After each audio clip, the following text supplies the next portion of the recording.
Hello students, आपके अपने YouTube channel RBSC study point पर हार्दिक स्वागत है। हम इसके पहले वाले वीडियो में बीसीए का जो टॉपिक था वो पढ़े थे, जिसमें हमने बीसीए सेकेंड ईयर का टॉपिक था वो देखा था। आज हम पढ़ेंगे बीसीए फर्स्ट ईयर और सेकेंड ईयर का एक कॉमन टॉपिक है सेट्स, और इसके बाद पढ़ेंगे हम रिलेशन और इसके बाद पढ़ेंगे फंक्शन। सेट, रिलेशन और फंक्शन ये बीसीए फर्स्ट ईयर और बीसीए सेकेंड ईयर का कॉमन टॉपिक है और ये सभी यूनिवर्सिटीज में आता है। जो भी यूनिवर्सिटी है सभी में आता है, लेकिन यहाँ स्पेशली मैंने यहाँ नाम लिखा है कि पीडीएसयू और राजस्थान यूनिवर्सिटी में ये एक यूनिट वाइज दिया हुआ है, जिसके अंदर हमारे पास सेट्स और रिलेशन और फंक्शन एक यूनिट है, इन तीनों की एक। और अब हम चलते हैं सेट के बारे में कि सेट क्या होता है। सेट के बारे में देखते हैं, तो सेट के बारे में यहाँ चलते हैं। देखो सेट क्या होता है। सेट सेट की डेफिनेशन देखें तो क्या होती है। सेट, जो सेट होता है वही सेट होता है। मतलब कि सेट के बारे में अगर डेफिनेशन की हम चर्चा करें तो सेट की डेफिनेशन ये है कि आपके पास कोई भी ऑब्जेक्ट है, अगर वो वेल डिफाइंड है तो उससे हम क्या कहेंगे, सेट कहेंगे। किस प्रकार से, देखो हम चलते हैं यहाँ सेट के अंदर। यहाँ हम देखते हैं, देखो सेट क्या होता है, सेट के बारे में देखते हैं। तो देखो सेट एंड एलिमेंट्स के बारे में हम चर्चा करते हैं। Set is any well defined of object, the object are called elements और मेंबर ऑफ द सेट।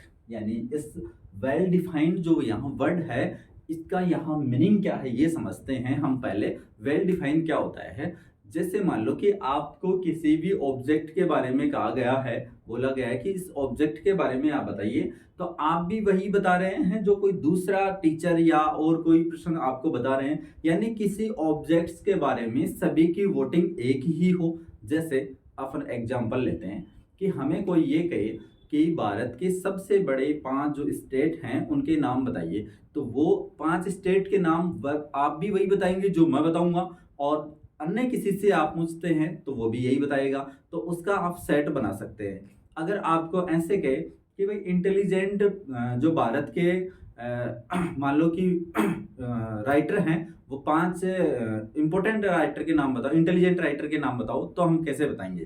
तो अगर मान लो कि मुझे कहा जाए तो मैं ये मान के बताऊंगा कि जिसने सबसे ज्यादा लिखा है वो सबसे ज्यादा इंटेलिजेंट राइटर है। अगर मान लो यही बात किसी दूसरे से कहा जाए तो वो ऐसे बोलेगा कि इंटेलिजेंट राइटर तो भाई साहब वो होता है कि जो बहुत सारी डिग्रियां ले रखा है। तो इसके हिसाब से अलग राइटर होंगे, मेरे हिसाब से अलग राइटर होंगे, तो उसका तो हम यहाँ सेट बना ही नहीं सकते। वोटिंग दोनों की अलग अलग हो गई। तो मैं ये कहना चाह रहा हूँ कि सभी की वोटिंग एक ही हो। जैसे मान लो कि हमारे पास नेचुरल नंबर है, नेचुरल नंबर 1 2 3 4 5 6 7 इसी तरीके से स्टार्ट होती है। अगर नेचुरल नंबर का सेट बनाने के लिए कहा जाए मुझे, तो मैं 1 2 3 यही बनाऊंगा। और अगर मान लो किसी दूसरे पर्सन को कहा जाए कि आप नेचुरल नंबर का सेट बनाया जाए, तो 1 2 3 4 यही बनाया जाएगा। तो यानी इसके बारे में भी वोटिंग सेम है, तो ये क्या हो गया, सेट हो गया, ये सेट बन गया है ना।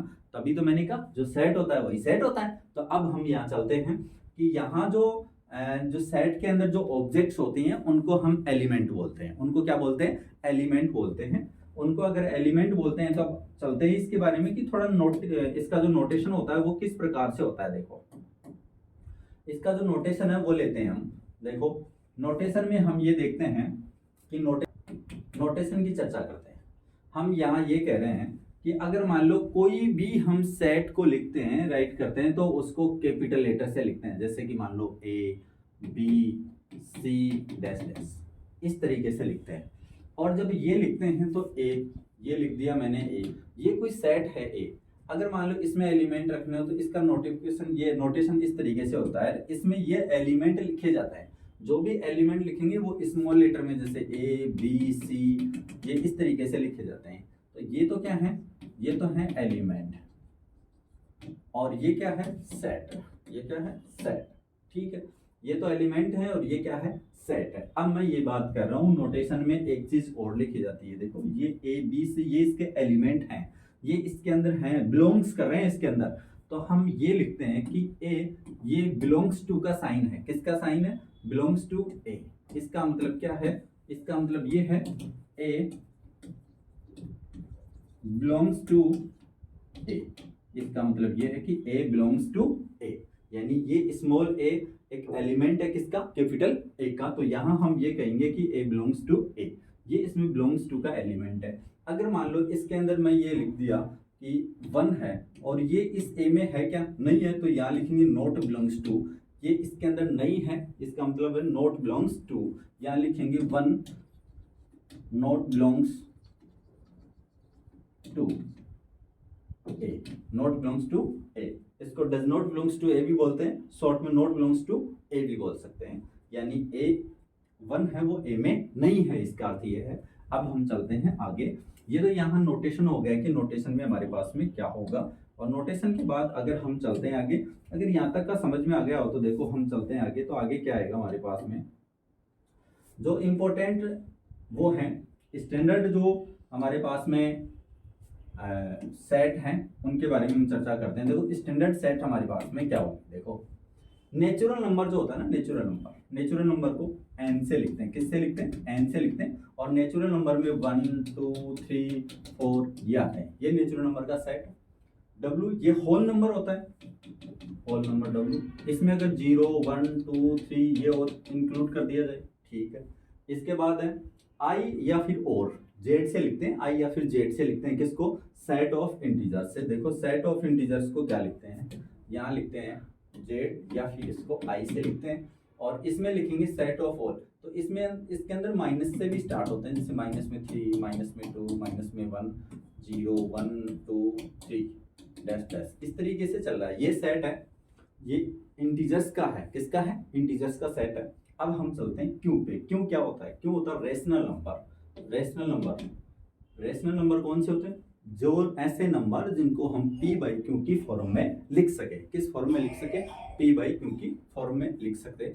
देखो साथ में शर्त ये होती है कि इसमें इन्फिनिटी नहीं होता, तो इसके अंदर इसको इस तरीके से भी लिख सकते हैं, p बाई क्यू की फॉर्म में हो जो कोई भी सेट हो, जैसे मान लो 4/5 है, 3/5 है, 7/8 है, यहाँ अगर मान लो 7 भी लिखना हो तो ये भी रेशनल नंबर में काउंट कर सकते हैं, क्योंकि 7 के नीचे हम 1 लिख सकते हैं।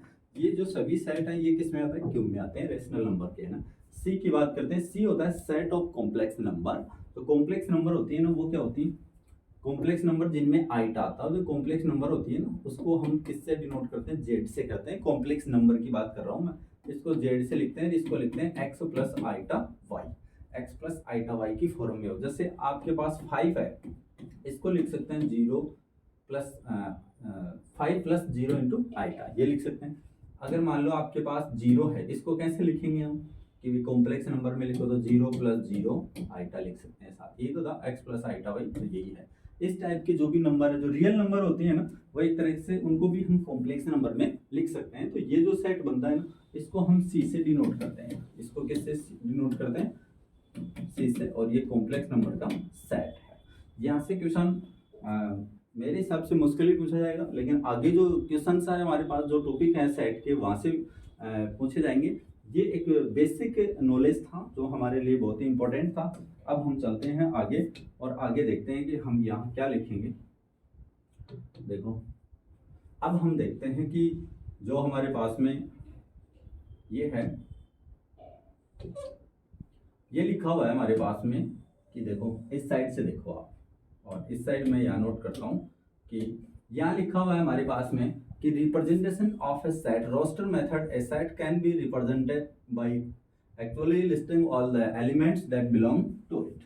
यानी ये कह रहा है कि जो सेट होता है ना, सेट, उसको दो तरीके से सेट कर सकते हैं हम, यानी सेट के हम दो यहाँ मेथड, जो रिप्रेजेंट करने के मेथड है वो दो मेथड है, एक मेथड है रोस्टर मेथड और एक मेथड है set builder form of a set, यानी बिल्डर फॉर्म एक तो, और एक है रोस्टर फॉर्म।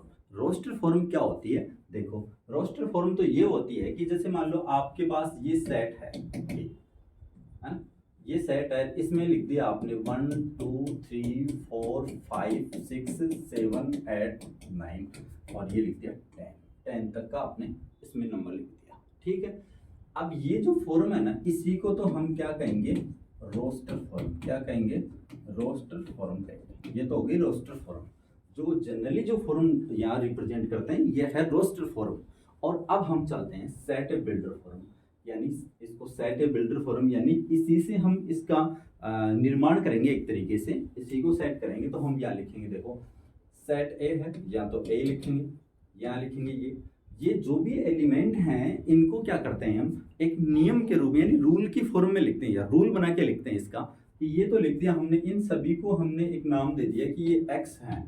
अब ये x क्या है, x क्या है, यहाँ लिखेंगे x इज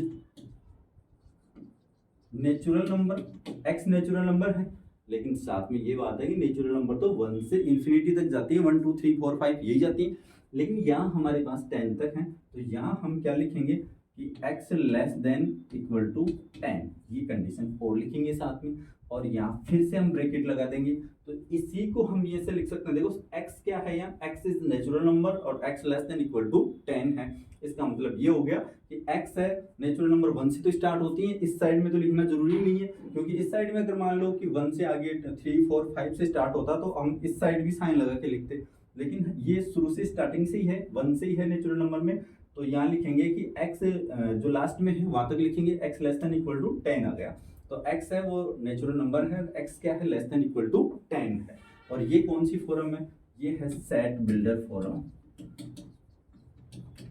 बिल्डर फॉर्म है, ये सेट बिल्डर फॉर्म है जो अभी हमने ये देखी है, ये है सेट बिल्डर फॉर्म, और ये क्या है हमारे पास में, इसका दोनों का हमने यहाँ एग्जांपल देख लिया है, ठीक है। इसके अंदर हम यहाँ रूल बना के लिखते हैं, इसके अंदर हम यहाँ क्या करते हैं बाय रूल से लिखते हैं, बाय रूल, और इसके अंदर हमारे पास में ये क्या है जनरल मेथड है, ये क्या है जनरल मेथड है जो हम सब जगह यही काम में लेते हैं मैक्सिमम ज़्यादा, और एक ये मेथड है। अब हम चलते हैं आगे, और आगे अगर हम चर्चा करें तो हमारे पास में क्या होगा, देखो आगे हम देखते हैं हमारे पास जो भी सेट है उनके जो टाइप्स हैं वो देखते हैं, और टाइप्स में भी हम पहले एक एक दो को देख लेते हैं। यहाँ देखते हैं, देखो पहले लिखा फाइनाइट सेट, फाइनाइट सेट क्या होता है, फाइनाइट सेट की चर्चा करते हैं। अगर मान लो कोई सेट है हमारे पास में, क्या है कोई सेट है, तो उस सेट के अंदर हमारे पास में क्या होगा, तो ये फाइनाइट सेट क्या होता है, फाइनाइट सेट के बारे में देख रहे थे। देखो फाइनाइट सेट क्या होता है, फाइनाइट सेट ये होता है कि हमारे पास में कोई सेट है, अगर उसके अंदर जो नंबर ऑफ एलिमेंट हैं, जो एलिमेंट्स हमारे पास में वो एक काउंटेबल हो, फाइनाइट हो, तो हम क्या कहेंगे कि ये एक फाइनाइट सेट है। यहाँ लिखा है a set is said to be finite if it consist of only finite number of element. जैसे कि मान लो कि ये कोई सेट है ए 1 2 3 4 5 1 2 3 4 5, यहाँ देखो 5 डैश डैश, और यहाँ मैं लिख दिया 100 तक, 1 से लेके 100 तक आपको दिख रही है कि नेचुरल नंबर है ये, तो हम यहाँ क्या लिखेंगे कि ये फाइनाइट सेट है। ये क्या है फाइनाइट सेट, फाइनाइट सेट है क्योंकि 100 तक तो हम काउंटेबल है, काउंट कर सकते हैं। अगर मान लो इन्फिनिटी आ जाता है यहाँ, तो ये फाइनाइट सेट नहीं होता। तो फाइनाइट सेट में क्या होता है, नंबर ऑफ एलिमेंट वो काउंटेबल होते हैं। अगर हम यहाँ इनफाइनाइट सेट की अगर चर्चा करते हैं तो हम देखते हैं कि अगर इसी सेट में हम इनफाइनाइट एलिमेंट ले लें, कि जैसे मान लो n से डिनोट करते हैं नेचुरल नंबर को, 1 2 3 4 डैश डैश, ये क्या आ गया इनफाइनाइट सेट का एग्जांपल आ गया। ये इनफाइनाइट सेट है। A set is said to be infinite if it consist of an infinity number of elements. ये क्या है इन्फिनिटी सेट है, ये फाइनाइट सेट है। अब हम चलते हैं आगे, और आगे हम देखते हैं कि हमारे पास में क्या होगा। देखो अब चलते हैं हमारे पास एम्पटी सेट।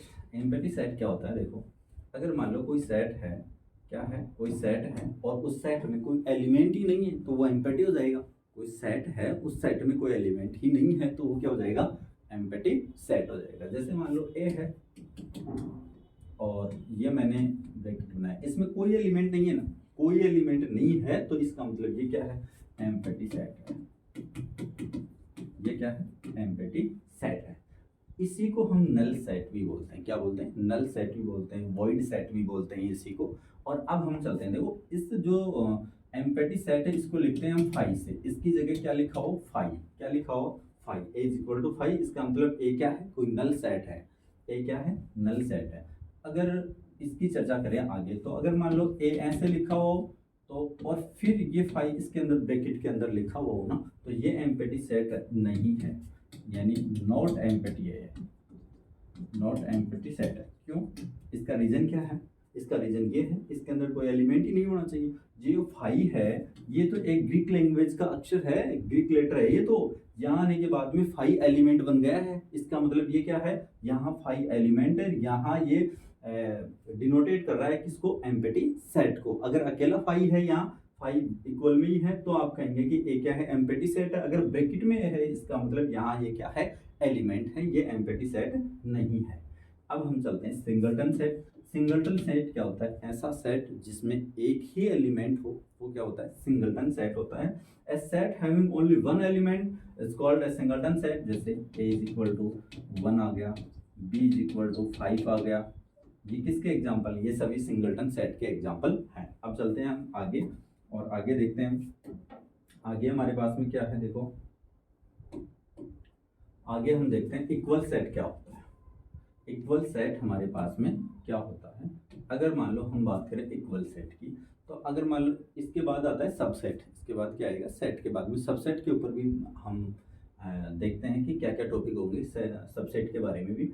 लेकिन पहले यहाँ थोड़ी सी हमारे पास सबसेट काम में आ रहा है।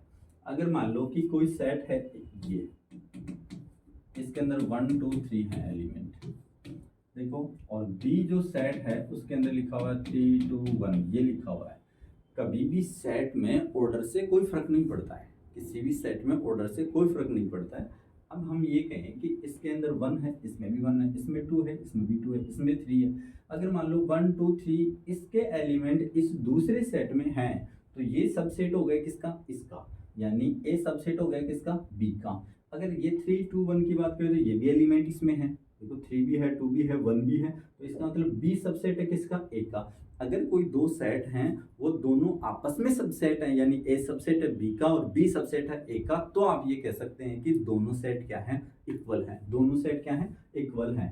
दोनों अगर आपस में सबसेट हैं तो वो क्या होंगे, इक्वल होंगे। जैसे मान लो कि यहाँ ए ये सबसेट का साइन है, ए सबसेट है बी का और बी सबसेट है किसका, ए का। ए के एलिमेंट सभी बी में हैं, बी के एलिमेंट किसमें, ए में है। तो अब हम इसे क्या कह सकते हैं कि ये दोनों बराबर, तो ए इज इक्वल टू बी है। ए क्या हो गया, ए और बी क्या हो गए, इक्वल सेट हो गए।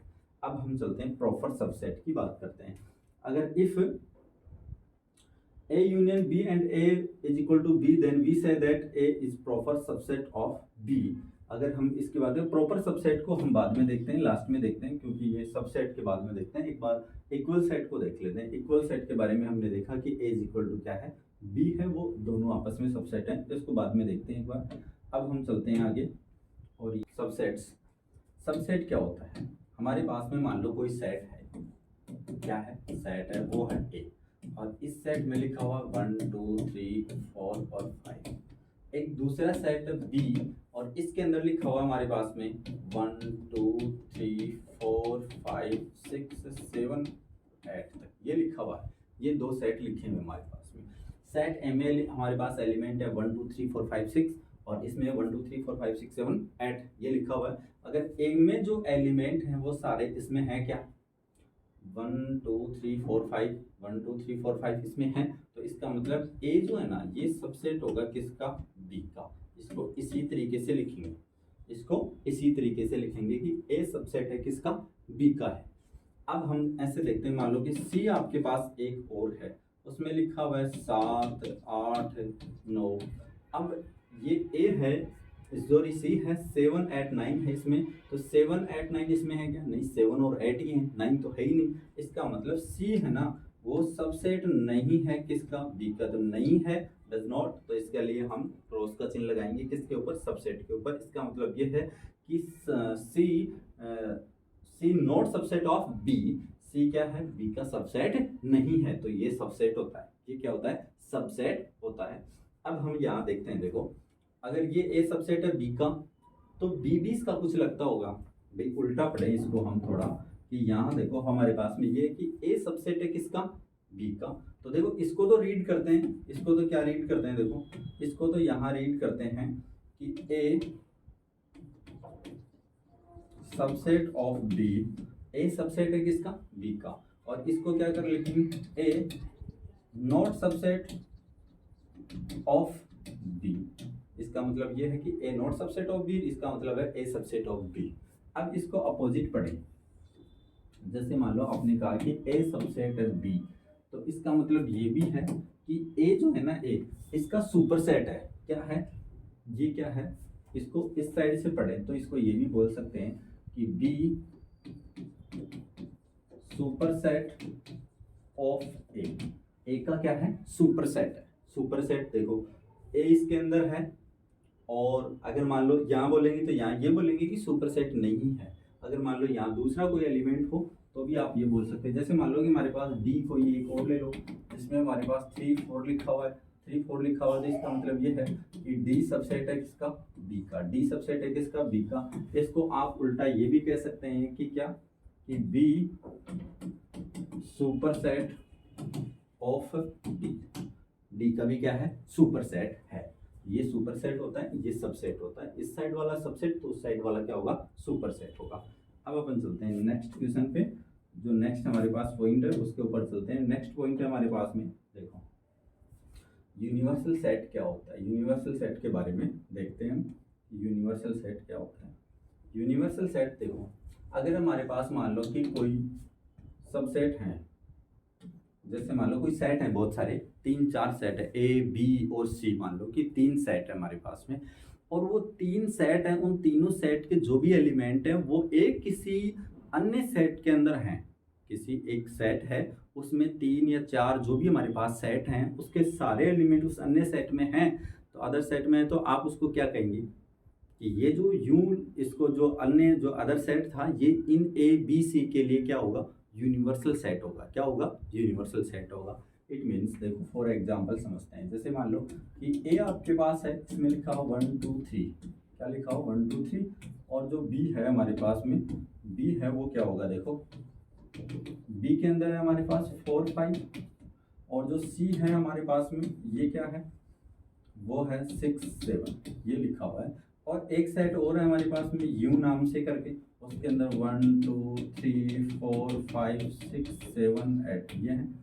ठीक है, अब हम ये कहेंगे देखो कि जब भी कभी यूनिवर्सल सेट को लिखते हैं तो पहली बात तो ये कि यूनिवर्सल सेट को हम लिखते हैं किससे लिखेंगे, यू से लिखेंगे। यूनिवर्सल सेट को किससे लिखेंगे, यू से लिखेंगे हम। और यहाँ हम ये देखते हैं कि ए सेट है, उसमें 1 2 3 है, बी में 4 5 है, और सी में 6 7 है। इसके एलिमेंट 1 2 3 इसमें है, 4 5 इसमें है, 6 7 इसके अंदर है। तो ये जो यू है ये क्या है, यूनिवर्सल सेट है, ए बी और सी के लिए है। ये लिखा है if we are dealing with some sets all of which are subsets of a set then this set called the universal set. यानी ये जो है ए बी सी, ये यू के क्या होते हैं, सबसेट होते हैं। यही बात मैंने बताई कि ये इसके अंदर कंटेन होंगे, बिलोंग करेंगे इसके अंदर। 4 5 ये भी 6 7, तो इसका मतलब ये भी है, इसमें ये भी है, ये भी है। तो ये क्या हो गया, यूनिवर्सल सेट हो गया यू। और यूनिवर्सल सेट को हम किससे लिखेंगे, यू से लिखेंगे। तो ये क्या आ गया, यूनिवर्सल सेट आ गया। अब हम चलते हैं अगले टॉपिक पे, और अगला टॉपिक हमारे पास में क्या होगा, देखो अगला जो टॉपिक है हमारे पास में वो होगा, ये हमारे पास में है पावर सेट। और पावर सेट में देखो क्या होगा, पावर सेट क्या होता है, अभी हमने सबसेट बनाए, क्या बनाए, सबसेट बनाए। तो अगर हमने जो सबसेट बनाए हैं ना, उनको भी किसी सेट में सेट कर दें। अगर हमने एक सबसेट बनाए और उनको भी किसी सेट में सेट कर दें, यानी देखो समझो आप, देखो ए आपके पास कोई सेट है, ए आप कोई सेट है, इसमें लिखा हो 1 2 3, ये लिख दिया। इसके सबसेट बनाने हैं हमें, तो सबसेट देखो क्या होंगे, देखो इसके जो सबसेट होंगे, एक तो क्या होता है कि जब भी कोई सबसेट बनाते हैं ना, तो एक जो सिंगल सेट होता है, एक एक एलिमेंट के सेट बना सकते हैं, वो भी सारे इसके सबसेट होंगे। 2 2 के बना सकते हैं। फिर इसमें मेन बात ये होती है कि एक तो नल सेट होता है फाई, एक तो फाई, और एक जो इटसेल्फ यानी खुद जो सेट है वो भी खुद का क्या होता है, सबसेट होता है। क्या होता है, सबसेट होता है। जैसे मान लो इस सेट में 1 2 3 लिखा हुआ है, तो 1 2 3 ये खुद का सबसेट है। तो यहाँ हम देखते हैं, देखो इसके सबसेट क्या बनेंगे। एक तो 5 बन सकता है, एक क्या बन सकता है, 1 बन सकता है, एक क्या बन सकता है, 2 बन सकता है, एक क्या बन सकता है, 3 बन सकता है। तो 1 2 3 ये बन गए। इसको ब्रैकेट में मत दिखाना, इसको ब्रैकेट में दिखा दे तो ये एलिमेंट आ जाएगा यहाँ। तो यहाँ देखते हैं 1 2 3 ये आ गया।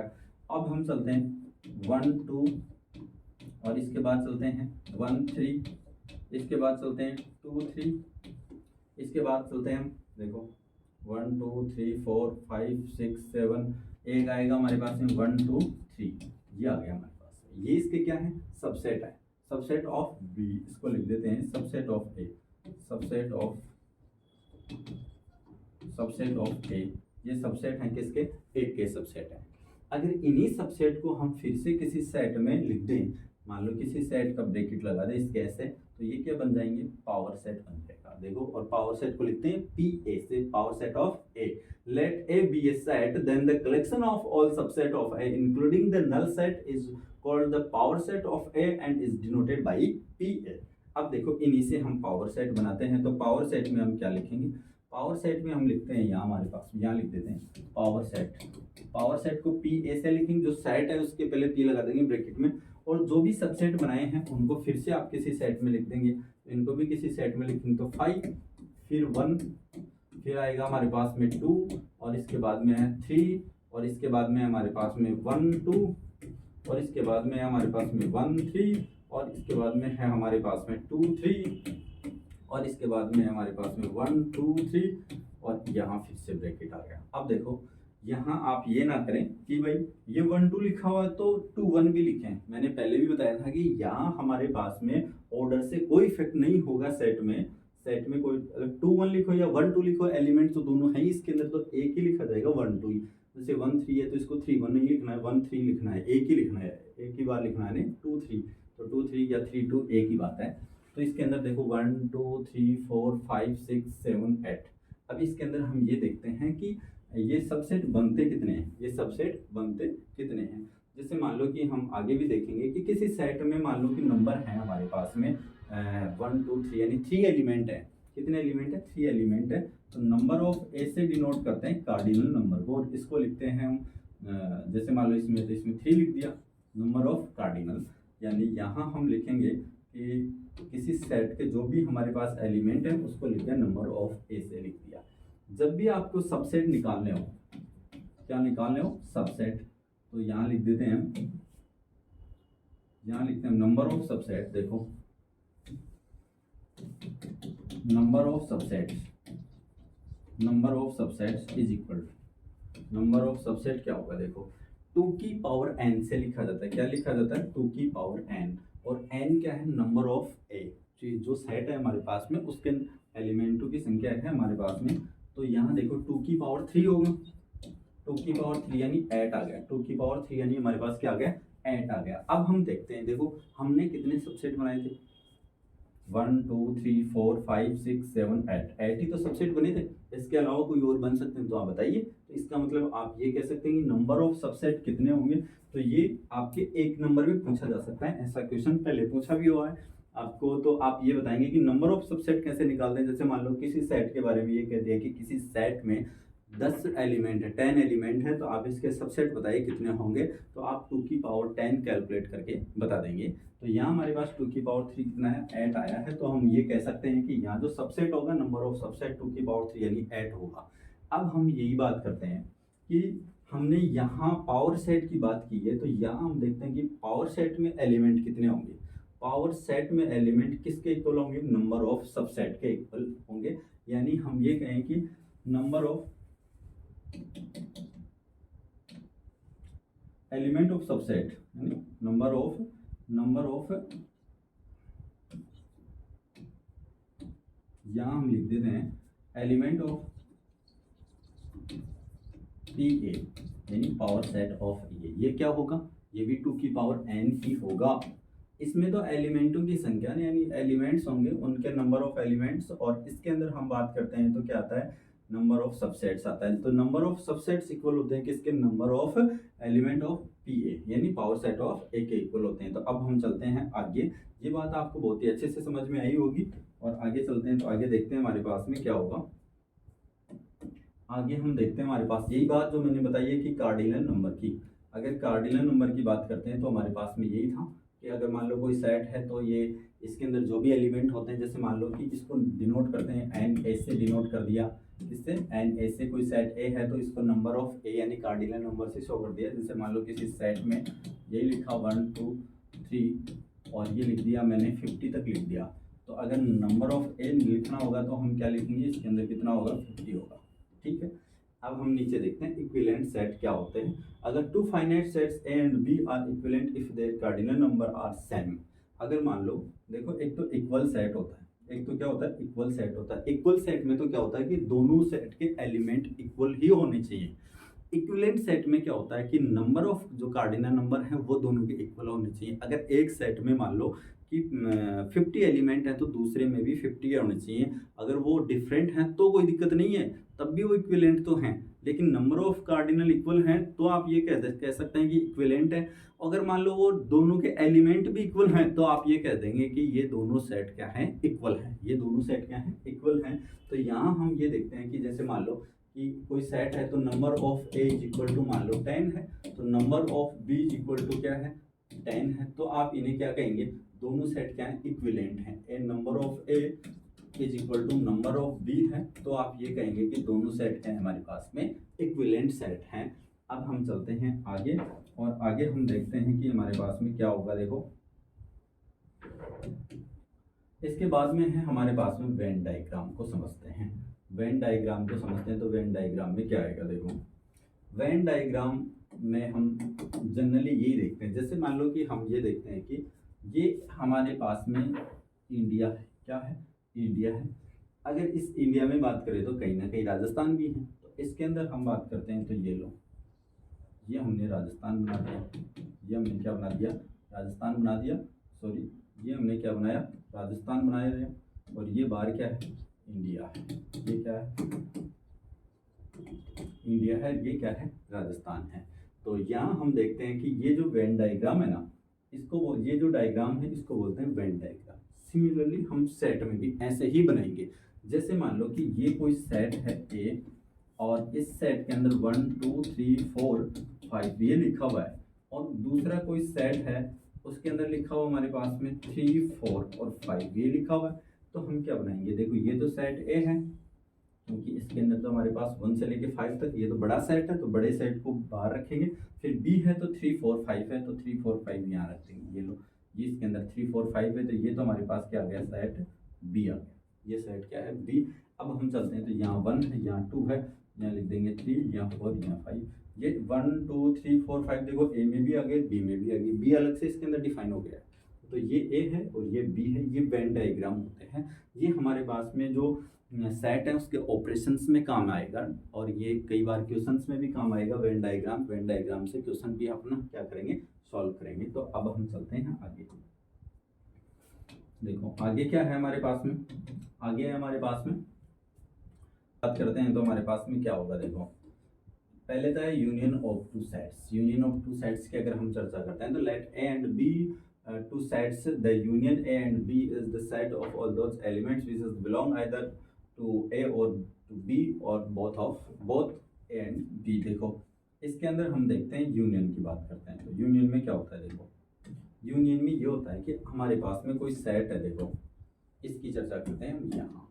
अगर मान लो कोई सेट है हमारे पास में 1 2 3, ये लो, दूसरा कोई सेट है हमारे पास वो है 2 3 4 5 और 6 तक है इसमें एलिमेंट। ये दूसरा सेट है हमारे पास में बी, दूसरा सेट है बी। अगर हम ए यूनियन बी निकालें, पहली बात तो ये कि ये जो ए यूनियन बी है इसको हम जो डिनोट करेंगे, रिप्रेजेंट करेंगे, वो कैसे लिखेंगे, ए यूनियन बी। इसको क्या पढ़ते हैं, इसको जो रीड करते हैं हम इसको करते हैं ए यूनियन बी। इसको क्या रीड करते हैं, ए यूनियन बी।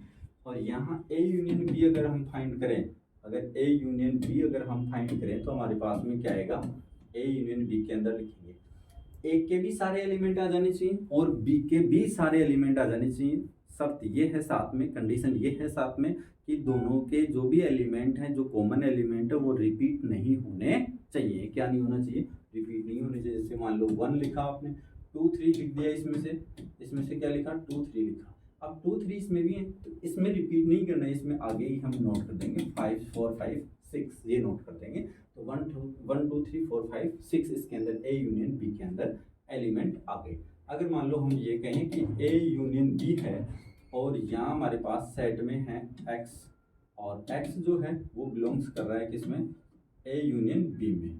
जो x है हमारे पास में वो बिलोंग कर रहा है किसमें, ए यूनियन बी में। x belongs to A union B. इसका मतलब क्या होता है पता है, इसका मतलब ये है कि ए यूनियन बी में अगर एक्स बिलोंग कर रहा है, ए यूनियन बी में अगर एक्स बिलोंग कर रहा है, X belongs to A union B, that implies, यहाँ लिखेंगे हम एक्स बिलोंग्स टू ए और एक्स बिलोंग्स टू बी, यानी या तो ये ए में है या फिर बी में है। ये X A belongs to B और एक्स बिलोंग्स टू बी में होगा। अगर ये इसके अंदर नॉट बिलोंग्स टू कर रहा है तो यहाँ पर भी नॉट बिलोंग्स टू, यहाँ पर भी नॉट बिलोंग्स टू आ जाएगा। अब हम चलते हैं इंटरसेक्शन के बारे में। क्या इंटरसेक्शन क्या होता है, ये पढ़ रहे हैं हम इंटरसेक्शन के बारे में। यह है इंटरसेक्शन। देखो इंटरसेक्शन में हम ये देखते हैं कि देखो पहली बात तो ये कि इंटरसेक्शन को हम डिनोट किससे करेंगे। देखो इंटरसेक्शन को हम डिनोट करते हैं ए इंटरसेक्शन, यानी ए इंटरसेक्शन बी, इससे डिनोट करते हैं। इसको जो रीड करते हैं वो कैसे करते हैं, A intersection B, A intersection B, इसको रीड करते हैं ए इंटरसेक्शन बी से रीड करते हैं। तो यहाँ हम लिखेंगे तो देखो क्या लिखेंगे, अगर मान लो ए हमारे पास में है 1 2 3 4, यही लिख देते हैं, और बी के अंदर हमारे पास में है 3 4 5 और 6 लिखेंगे। ए इंटरसेक्शन बी निकालना, हमें क्या निकालना है, A intersection B. A intersection B का मतलब ये होता है कि जो कॉमन पार्ट है दोनों में से क्या है, कॉमन है, 1 2 3 4 5 है या 3 4 5 6 है, तो यहाँ 3 और 4 देखो दोनों में क्या है, कॉमन है, तो यहाँ लिख देंगे हम 3 और 4। तो ये ए इंटरसेक्शन बी हमारे पास में आ गया है, ए इंटरसेक्शन बी हमारे पास में आ गया है। अब हम देखते हैं, यहाँ देखो, यहाँ अगर हम देखते हैं तो हमारे पास में क्या आएगा, देखो ए ये है और बी है, तो ए इंटरसेक्शन बी हमारे पास में आ गया। यहाँ देखते हैं कि एक्स है वो बिलोंग्स कर रहा है मान लो ए इंटरसेक्शन बी में, तो इसका मतलब क्या है, इसका मतलब ये है कि x belongs to A and x belongs to B. ये एक्स जो है ये ए में और बी में दोनों में बिलोंग कर रहा है। देखो वेन डायग्राम बनाते हैं दोनों का सिमिलर, ये कॉन्सेप्ट आप अच्छे से समझना, यहाँ से आगे आपके पास क्वेश्चन जो आएंगे वो इसी कॉन्सेप्ट पे बेसिस आएंगे। जैसे मान लो कि ये हमारे पास में कोई सेट है ए और ये कोई दूसरा सेट है ए, तो ये तो है ए और ये है बी। अगर मान लो हम बात करें किसकी, बात करते हैं ए यूनियन बी की। अगर मान लो ये है, ये बात है, ये किसका है, ए यूनियन बी में क्या है, ए और बी के दोनों के एलिमेंट आने चाहिए, साथ में ये कि कॉमन भाग जो है ना वो एक ही बार आना चाहिए जो दोनों में। तो इसके अंदर ले लिया मैंने, ये देखो ये ए और बी, यानी ये जो कॉमन भाग था ये इसी के साथ ले लिया मैंने। अब मैं दूसरे इसमें लाइन, इसको अगर मान लो डार्क कर रहा हूं मैं, तो यहाँ देखो, यहाँ देखते हैं हम, तो ये आ गया। अब ये भाग जो है ना ये पूरा कंप्लीटली भाग है, ये 2 बार काउंट नहीं होना चाहिए, सिर्फ एक बार ही काउंट होना चाहिए। ये किसका डायग्राम है, ए यूनियन बी का। किसका है, ए यूनियन बी का।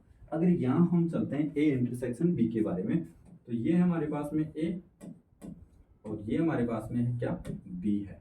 तो ये बीच वाला जो कॉमन भाग होगा ना ये क्या है, ये इंटरसेक्शन का भाग है, इसको क्या बोलेंगे कि ए इंटरसेक्शन बी है। ये क्या है, ए इंटरसेक्शन बी है।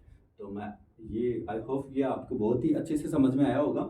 और अब अपन चलते हैं आगे, आगे चलते हैं तो आगे देखते हैं हम। देखो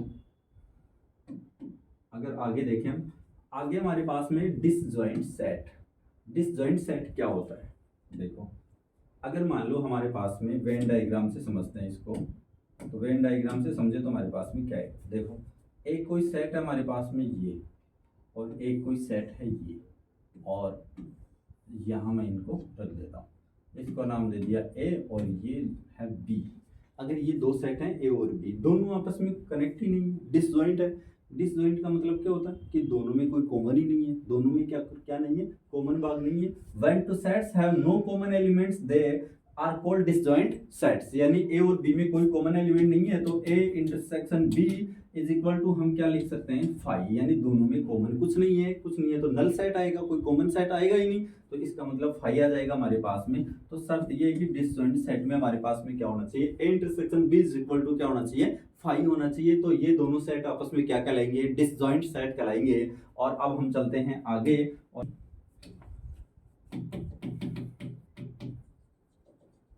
difference of two sets. Difference of two sets क्या होता है, देखो अगर मान लो हमारे पास में ये है कोई सेट है ए और बी, इनको भी वेन डायग्राम से ही समझा देता हूं मैं कि ये है हमारे पास में ए और ये है हमारे पास में बी। अगर हमें ये निकालना हो कि ए माइनस बी निकालना हो, हमें क्या निकालना हो, ए माइनस बी। यहाँ लिख देता हूँ कि ए माइनस बी निकालना है। फर्स्ट बात ये है कि ए माइनस बी ज्ञात करना है, हमें ए माइनस बी फाइंड करना है। तो हम क्या करेंगे कि ये जो ए भाग है ना, ये ए है, इसमें से बी वाला लेस करेंगे। तो बी वाला लेस करेंगे तो यहाँ तक का ए का भी चला जाएगा, यहाँ तक का क्या चला जाएगा, ए का भी चला जाएगा। तो ये जो भाग बचेगा यही बचेगा, यही तो बचेगा। और ये जो बचेगा ना, यही क्या होगा, ए माइनस बी होगा। ये क्या होगा, ए माइनस बी। ये भाग है किसका, ए माइनस बी का। इसका मतलब ये कि कोई एलिमेंट अगर ए में बिलोंग कर रहा है तो इसका मतलब बी वाले पार्ट में नहीं है। यानी इसको हम ये लिख सकते हैं कि x belongs to a minus b, that implies it means x belongs to a or x not belongs to b। x b में नहीं है, इसका मतलब x a में है, b में नहीं है। अब हम देखते हैं कि इसी तरीके से b माइनस a निकालते हैं तो भी ये इसी तरीके से आएगा कि ये तो है हमारे पास में a और ये हमारे पास में क्या, b। अगर हम b माइनस a करें तो b माइनस a का मतलब क्या, b माइनस a का मतलब b में वो एलिमेंट नहीं होने चाहिए जो a में है, इसका मतलब यही है। तो b वाला भाग ये है तो a वाले एलिमेंट ये हटा देंगे तो आपके पास यही बचेगा। तो ये जो एलिमेंट है ये क्या कहलाएंगे, ये जो है ये b माइनस a होगा। क्या होगा, b माइनस a होगा। ये है b माइनस a। इसी प्रकार से आप इसको कह सकते हैं कि जो x है वो b माइनस a में बिलोंग कर रहा है तो वो b में ही है, a में नहीं है। तो ये है डिफरेंस ऑफ टू सेट्स। अब हम चलते हैं सिमेट्रिक पर। सिमेट्रिक पर हमारे पास में क्या आएगा, देखो symmetric of two symmetric difference of two sets. तो यहाँ हम देखते हैं तो देखो क्या आएगा, let A and B two sets, the symmetric difference of sets A and B is the set A minus B union B minus A and is denoted by A symmetric difference B, A symmetric B. देखो इसमें क्या होगा, जैसे मान लो कि आपने अभी a माइनस बी निकाला, आप निकाल सकते हैं b माइनस ए निकाल सकते हैं। अगर a माइनस बी और b माइनस ए का अगर आप यूनियन लेते हैं, a माइनस बी और b माइनस ए का अगर आप यूनियन लेते हैं तो वो किसके इक्वल होगा, इसके जो सिमेट्रिक डिफरेंस है उसके इक्वल होगा। तो इसको डिनोट करते हैं a डेल b भी बोल सकते हैं इसको। और यहाँ क्या लिखेंगे, a minus B union b minus A, इसको क्या कहेंगे, a minus B union B minus A कहेंगे। देखो इसका वेन डायग्राम बनाए तो क्या होगा, ये हमारे पास में ए है, ये हमारे पास में क्या है, बी है, ये ए है, ये क्या है, बी। ए माइनस बी वाला पार्ट कौन सा होगा, ये होगा, ये ए माइनस बी का पार्ट है। ये कौन सा है, बी माइनस ए का। अभी हमने दो वेन डायग्राम बना के देखा था, ये ए माइनस बी है, ये बी माइनस ए है। अगर ये ए माइनस बी है और ये बी माइनस ए है तो हम यहाँ क्या करेंगे, देखो ये भाग हो गया ए माइनस बी और ये बी माइनस, इन दोनों का ये जो दोनों का कॉमन हो गया ना, कॉमन भाग डाल, यही क्या है, ये दोनों का साथ में काउंट होगा। ये क्या हो जाएगा, A minus B union B minus A, और ये किसके इक्वल होगा, A symmetric B. A symmetric है किसके, बी के है। तो ये क्या आ गया हमारे पास में, इसका एग्जाम्पल आ सकता है आपके पास, क्योंकि ऐसे छोटे छोटे प्रश्न बहुत सारे आए हुए हैं सेट में से, है ना। तो अब हम चलते हैं आगे और आगे हम देखते हैं कि हमारे पास में क्या है। देखो आगे हम देखते हैं कॉम्प्लीमेंट ऑफ टू सेट्स। देखो कॉम्प्लीमेंट ऑफ टू सेट्स में क्या आएगा, देखो अगर मान लो ऑफ ए सेट है, सॉरी कॉम्प्लीमेंट ऑफ सेट में देखो हमारे पास में क्या आएगा। जैसे मान लो कि हमारे पास में कोई सेट है, ये है यूनिवर्सल सेट, ये क्या है, यूनिवर्सल सेट है। और ये सेट है हमारे पास में ए, ये क्या है, सेट ए है। पहली बात तो ये, अगर मान लो किसी सेट का कॉम्प्लीमेंट निकालना हो हमें, तो उस सेट का कॉम्प्लीमेंट निकालते हैं, उसके क्या लगा देते हैं, डैश का चिन्ह लगा देते हैं, ए डैश। इसको पढ़ते हैं A complement of A, complement of A पढ़ते हैं इसको। या फिर इसको हम ऐसे भी लगा सकते हैं, एक के ऊपर छोटा सा सी लिख सकते हैं। इसका भी मतलब यही, इसका भी मीनिंग यही है, कॉम्प्लीमेंट ऑफ ए।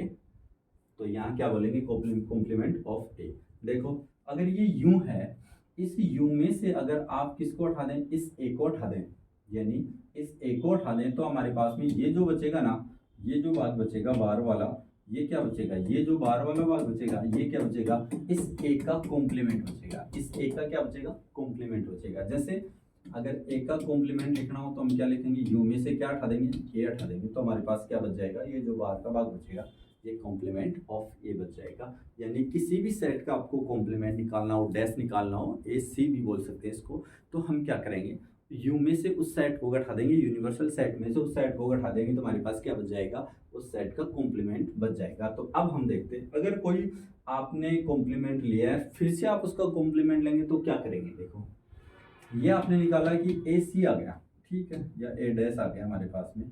अब देखो हमें क्या निकालना है, अब निकालना है हमें फिर से इसका डैश निकालना है, इसका डैश निकालना है ए सी, और इसका सी निकालना है। तो हम क्या करेंगे, ये आपके पास आया, इसको क्या करना होगा, इस u में से हटाना होगा, यानी इस u में से किसको हटाना होगा, इसको हटाना होगा, u माइनस ए को हटाना होगा, इसमें से पूरे में से इसको हटा देंगे, तो ये एक का कॉम्प्लीमेंट है, उसका कॉम्प्लीमेंट आ जाएगा, तो यही बचेगा आपके पास, u ए ही तो बचेगा, फिर से ए ही बचेगा, यानी u माइनस फिर u माइनस ए। तो यहाँ देखते हैं, तो u और ये माइनस का u और ये प्लस का a, ये कैंसिल हो गया तो a बच गया, यानी a डैश का डैश निकालते हैं तो आपके पास फिर से a आ जाता है। यानी इसका मतलब यह हुआ किसी सेट का कॉम्प्लीमेंट क्या होगा, फिर से वही सेट होगा। अब हम चलते हैं आगे, और आगे देखते हैं क्या होगा हमारे पास में टॉपिक, उस टॉपिक के ऊपर चर्चा करते हैं। देखो आगे हमारे पास में जो है, यहाँ हमारे पास में क्या है, आइडियम पोटेंट लॉ है। इसके अंदर क्या होगा, देखो अगर मान लो कोई सेट है आपके पास में, क्या है, अगर मान लो कोई सेट है आपके पास में, तो अगर आपके पास कोई सेट है ए और ये यूनियन का साइन, और फिर आपके पास में ए है और फिर भी ए आ जाए, यानी ए यूनियन ए करें तो आपके पास ए ही आ जाता है, तो ये क्या होता है, आइडियम पोटेंट होता है ना, आइडियम पोटेंट। और इसके बाद देखते हैं ए इंटरसेक्शन ए, अगर मान लो ए इंटरसेक्शन ए करे तो भी आपके पास ए ही आ जाता है। और अब हम चलते हैं आइडेंटिटी लॉ। आइडेंटिटी लॉ का मतलब ये होता है कि जैसे मान लो कोई सेट है ए, कोई सेट है क्या, अब हम ये देख रहे हैं आइडेंटिटी लॉ, अगर मान लो कोई सेट है हमारे पास में ए, अगर इस सेट के साथ यूनियन का साइन लगाए तो यहाँ क्या लगाएं कि हमारे पास में ए ही आ जाए, किसके साथ इसका यूनियन लें, तो इसका मतलब फाई के साथ ही ले लेते हैं। फाई मतलब एक कोई नल सेट है, फाई का और नल सेट का अगर आप फाई का और जो कोई सेट ए है उसका अगर यूनियन लेंगे तो वो ए है वही आ जाएगा, नल सेट तो वैसे ही खाली है, एम्प्टी है, तो इसका मतलब तो ये हुआ। तो इसका मतलब जो यूनियन का जो आइडेंटिटी वो सेट होता है वो होता है फाई। और यहाँ हम इंटरसेक्शन की बात करें तो इंटरसेक्शन में बात करें ए है, ये यूनियन है, और यहाँ हम ले लें यू क्या है, यूनिवर्सल सेट है। यूनिवर्सल सेट में क्या होता है, बहुत सारे सेट होते हैं, ए बी सी जो भी सेट है वो सारे सेट किसमें, यूनिवर्सल सेट में, ए सेट भी उसके अंदर है। अगर इस ए का इसका यू का क्या लें, यूनियन ले, सॉरी यू नहीं, यहाँ इंटरसेक्शन लेंगे, सॉरी यहाँ हम क्या लेंगे, यहाँ इंटरसेक्शन लेंगे, यहाँ क्या लेंगे, इंटरसेक्शन लेंगे, किसके साथ, यू के साथ। यू के साथ अगर ए इंटरसेक्शन यू लेते हैं तो हमारे पास में क्या आएगा, ए इंटरसेक्शन यू लेते हैं तो हमारे पास में आ जाएगा ए ही आ जाएगा। तो यहाँ अगर हम बात करें तो इंटरसेक्शन का आइडेंटिटी सेट क्या होगा, वो होगा यू, ये यू है यूनिवर्सल सेट यहाँ, है ना।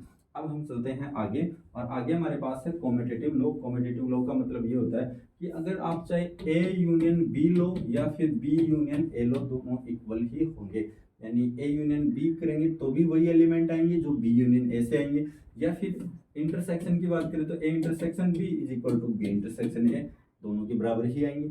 अगर हम बात करते हैं आगे एसोसिएटिविटी की, अगर हम ये कहें कि ए यूनियन बी और यूनियन सी है, आपके पास तीन सेट है, क्या है, तीन सेट है आपके पास, तो अगर मान लो A union B union C, अगर लास्ट वाले दो के साथ पहले यूनियन ले रहे हैं फिर फर्स्ट वाले के साथ ले रहे हैं, इससे कोई फर्क नहीं पड़ेगा, ए यूनियन बी लिखो यूनियन सी लिख दो, एक ही बात है, यहाँ A union B union C लिख दो, एक ही बात है। तो यहाँ हम क्या कर सकते हैं कि A union B union C लिख सकते हैं, यानी ये एसोसिएटिविटी का पालन करता है। इसके बाद हम देखते हैं इंटरसेक्शन के लिए भी यही होगा, A intersection B intersection C, और यहाँ लिख सकते हैं ए इंटरसेक्शन बी इंटरसेक्शन सी।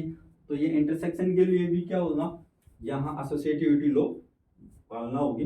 अब हम चलते हैं आगे डिस्ट्रीब्यूटिव लॉ। डिस्ट्रीब्यूटिव लॉ में देखो क्या लिखेंगे हम, डिस्ट्रीब्यूटिव लॉ की हम चर्चा करते हैं तो हमारे पास में क्या आएगा, देखो इसको मैं उठा रहा हूँ, तो यहाँ हमारे पास में क्या आएगा, देखो डिस्ट्रीब्यूटिव लॉ में आएगा हमारे पास में, देखो यहाँ लिखा हो ए, फर्स्ट बात ये ए यूनियन और फिर लिखेंगे बी इंटरसेक्शन सी। तो अब हम यहाँ लिखेंगे, देखो A union B intersection A union सी।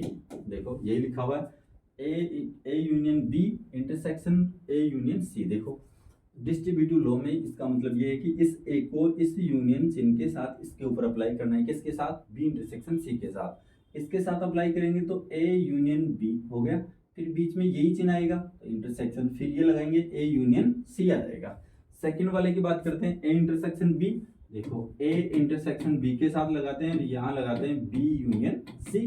तो अब हम यहाँ देखते हैं तो हमारे पास में क्या है, देखो ए का इसके साथ लिखेंगे तो ए इंटरसेक्शन बी, और यहाँ लगाएंगे तो यूनियन, और यहाँ क्या आ जाएगा ए इंटरसेक्शन सी। ये लिखा है मैंने, ए इंटरसेक्शन सी। तो अब हम चलते हैं आगे, ये डिस्ट्रीब्यूटिव लॉ है, ये आपको थोड़ा ध्यान में रखना है डिस्ट्रीब्यूटिव लॉ को। और अब हम चलते हैं आगे।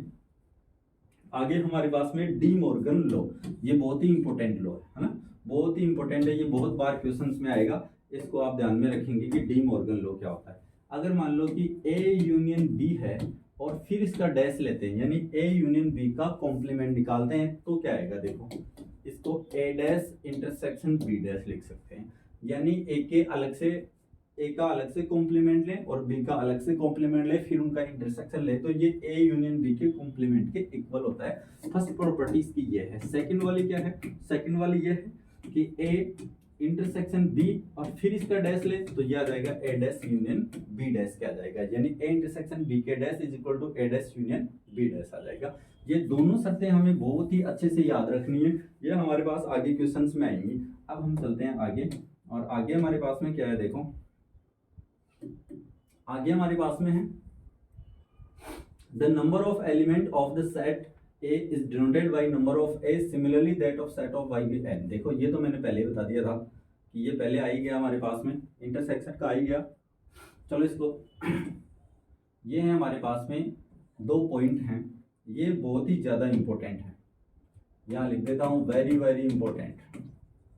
ये इनसे डिपेंडेंट क्वेश्चन आएंगे हमारे पास में। कैसे, जैसे मान लो कि हमारे पास number of A union B find करने के लिए किसी क्वेश्चन में दिया है, तो हम क्या करेंगे, तो number of A plus number of B minus number of A intersection B उसमें से घटा देंगे, number of A plus number of B minus number of A intersection B कर देंगे, तो number of A union B आ जाएगा। तो देखो number of A union B में क्या होता है, मैंने यही तो बताया था, number of A union B क्या होता है, ए यूनियन बी यही तो होता है, एक बार पूरा भाग आ जाए, एक ही बार आना चाहिए, ये क्या आना चाहिए, एक ही बार आना चाहिए। ठीक है, अगर हम ये कहें कि number of A union B निकालना है, तो हमने क्या किया, नंबर ऑफ ए ऐड किया, तो नंबर ऑफ ए लिखा, नंबर ऑफ ए में ये आ गया पूरा, यहाँ तक का आ गया, नंबर ऑफ ए में क्या हुआ, ये यहाँ तक का आ गया पूरा भाग, यानी आगे तक बी के अंदर, प्लस नंबर ऑफ बी में, तो नंबर ऑफ बी भी किया, तो ये जो बीच वाला भाग है ये नंबर ऑफ ए के साथ भी जुड़ गया, यानी जो कॉमन भाग है ये इसके साथ भी ऐड हो गया, इंटरसेक्शन वाला भाग ए के साथ भी ऐड हो गया, बी के साथ भी ऐड हो गया, सिर्फ एक ही बार ऐड होना चाहिए, तो एक बार हमें घटाना होगा, number of A intersection B हमें घटाना होगा, तो ये किसके इक्वल आ जाएगा, number of A union B के इक्वल आ जाएगा। यही तो बात है यहाँ पे।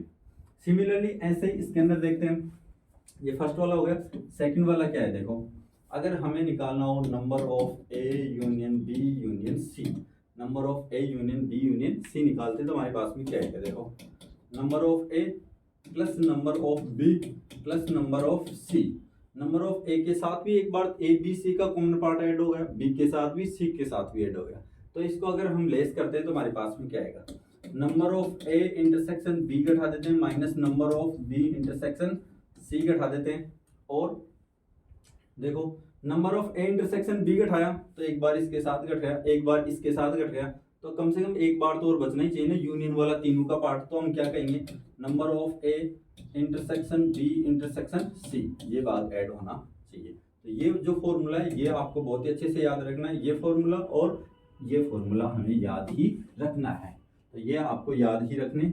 इसके बाद हमें क्वेश्चंस की प्रैक्टिस करनी है, इसके बाद हमें क्या करना है, क्वेश्चंस की प्रैक्टिस करनी है,